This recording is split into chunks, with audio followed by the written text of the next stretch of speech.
This is James Kalm, the guy on the bike,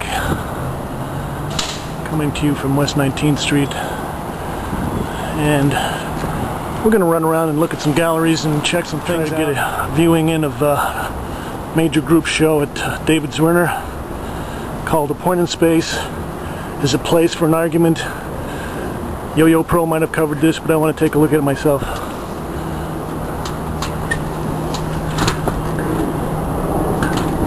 Let's check it out. This is a piece by Mary Hyland called Green Room 2007. Oil on canvas, 40 1/4 by 30 inches. And we saw some other Mary Hyland paintings last week.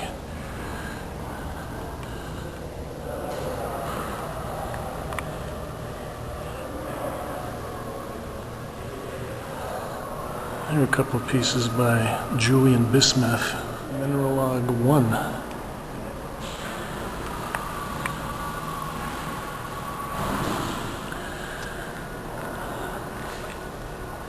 Here's another one by Julian Bismuth.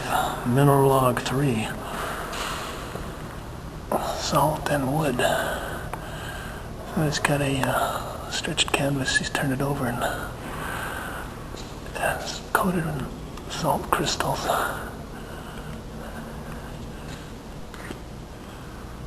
And here's a little sculptural bed by Rachel Kidori. What's called No Title. Plaster, wax, wire mesh, and wood.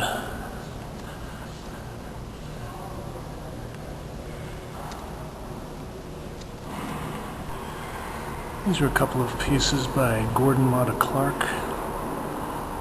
Music calligraphy, pencil on paper, 1973. Gordon MattaClark was the son of Matta. This is a piece by Dieter Roth. Kleiner Schimmelhelfen, 1969. Oh, that looks pretty icky inside there, yeah. Cast organic material on particle board. This is a piece by Paul Thek called Fish Tank, 1969. I think Paul Thek was one of the very interesting artists that was working here in New York during the late 60s, kind of a hippie artist. And a lot of people say that he's the guy that set the precedence for using these glass cases that people like Damien Hirst have sort of cashed in on. He never received the kind of recognition he deserves, at least not here in the United States. But he's been getting rediscovered lately.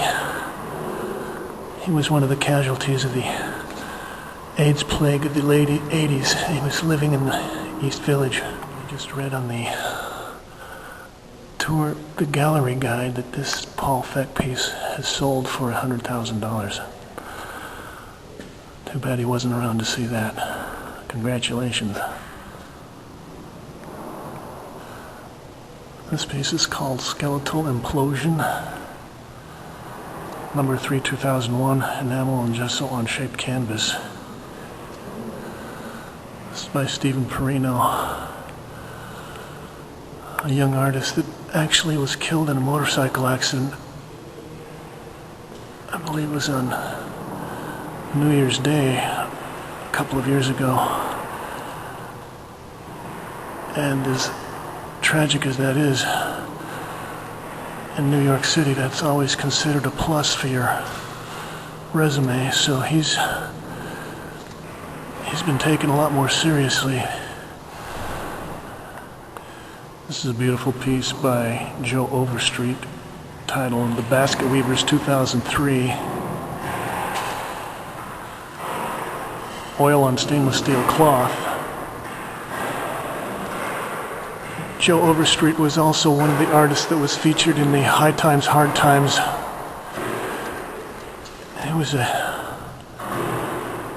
hardcore artist working downtown in the mid-60s. He actually did some pieces that were in the High Time, Hard Time show that were tarpaulins with grommets that you could sort of hang on the wall like a piece of a tent or an awning. This is very nice, though. Almost as if the sections of color sort of float off the wall on these screens that you can see through. This is one of the reasons I wanted to drop into the show. This is a real treat. We've got a whole selection of Forrest Bess paintings here.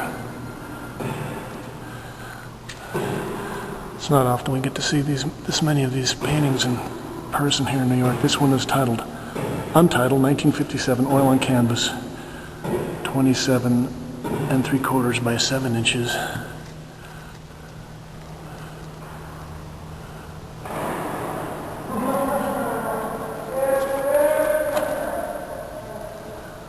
This is also Untitled, number 11, 1950, oil on canvas, 11 by 9 3/4 inches. Forrest Bess was quite an unusual artist. He lived in Texas and made his living as a fishing guide and selling bait and tackle. He also had a concept that if he could achieve a state of being a hermaphrodite, that he would somehow transcend the weaknesses of either sex. It's a long, complex story. He was a friend and was admired by Meyer Shapiro, who introduced him to Betty Parsons, with who he showed through the late 50s into the 60s. This is Untitled, number 1, 1957.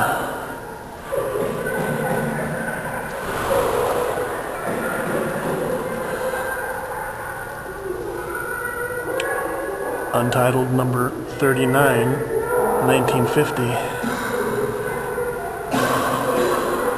All of these pieces have his own little unique wooden frames that he would construct on these.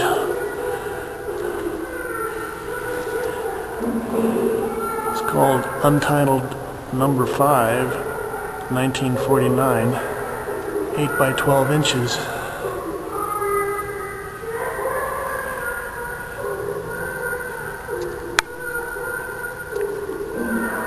That's a real treat. And here's the other highlight of this show. This is a selection of paintings by Alfred Jensen. And if you saw the Chelsea highlights from the 17th of July, I featured a sculpture in another show. 1963. And this piece right here is one of his earliest diagram paintings. It's called My Oneness, A Universe of Colors, 1957. Oil on canvas, 26 by 22 inches. This is a seminal painting for him. See, he says, my oneness of the universe of colors, so well lived, and pray and sing and tell old tales and laugh at gilded butterflies.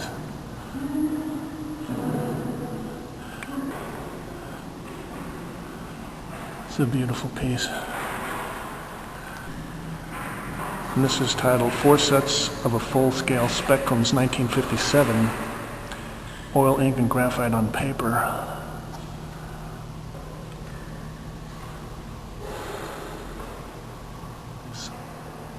His paintings and his diagrams are dealing with his color theories. This piece is called Ode to Kandinsky.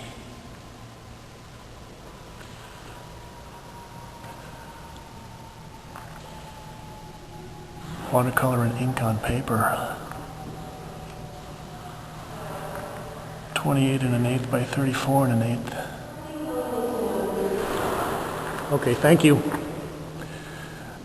So I've just been given the notice. I'll have to wrap up here. This piece is called Looking Upwards into Prisms, 1957.